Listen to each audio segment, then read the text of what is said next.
ನಮಸ್ಕಾರ, ತಮ್ಮೆಲ್ಲರಿಗೂ ಸಾಯಿ ಕಿಚನ್ಗೆ ಸ್ವಾಗತ. ನೀರು ದೋಸೆ ಮಾಡೋಣ. ನಾನಿದು ಬೆಳಗ್ಗೆ ನೆನೆ ಇಟ್ಟು ಈಗ ರುಬ್ತಿದ್ದೀನಿ. ಇದಕ್ಕೆ ಉದ್ದಿನ ಬೇಳೆ ಏನು ಬೇಡ, ಬರೀ ಅಕ್ಕಿನೇ ನೀರು ದೋಸೆ ಮಾಡಲಿಕ್ಕೆ. ಈಗಿದು ರುಬ್ಬೋಣ.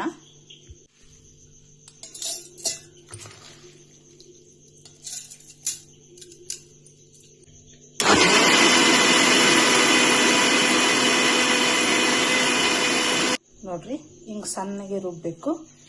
ಈಗ ಇದು ಬಾಣಲೆಯಲ್ಲಿ ಹಾಕ್ತೀನಿ ನಾನು. ಹೀಗೆ ಎಲ್ಲ ರುಬ್ಕೊಳ್ತೀನಿ. ನೋಡ್ರಿ, ಎಲ್ಲ ರುಬ್ಬಿದೆ ನಾನು ಇದ್ರೊಳಗೆ. ಇದು ಎಲ್ಲ ಬಾಣಲೆಯಲ್ಲಿ ಹಾಕಿನಿ. ಈಗ ನೈಟ್ ಎಲ್ಲ ಮುಚ್ಚಿಡೋಣ.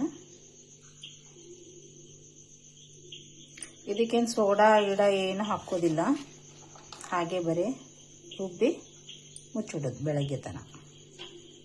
ಗುಡ್ ಮಾರ್ನಿಂಗ್ ರೀ ಎಲ್ಲರಿಗೂ, ತಮ್ಮೆಲ್ಲರಿಗೂ ಸಾಯಿ ಕಿಚನ್ಗೆ ಸ್ವಾಗತ.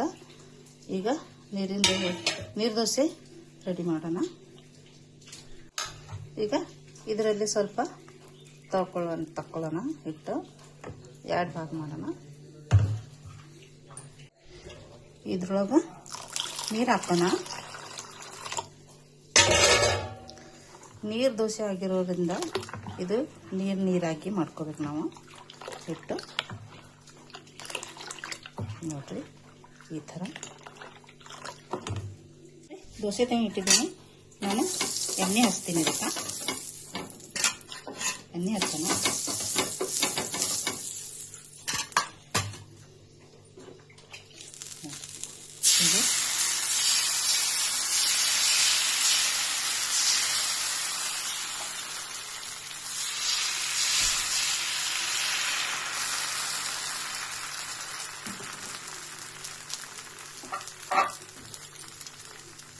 ಇದಕ್ಕೆ ಮುಚ್ಚೋಣ.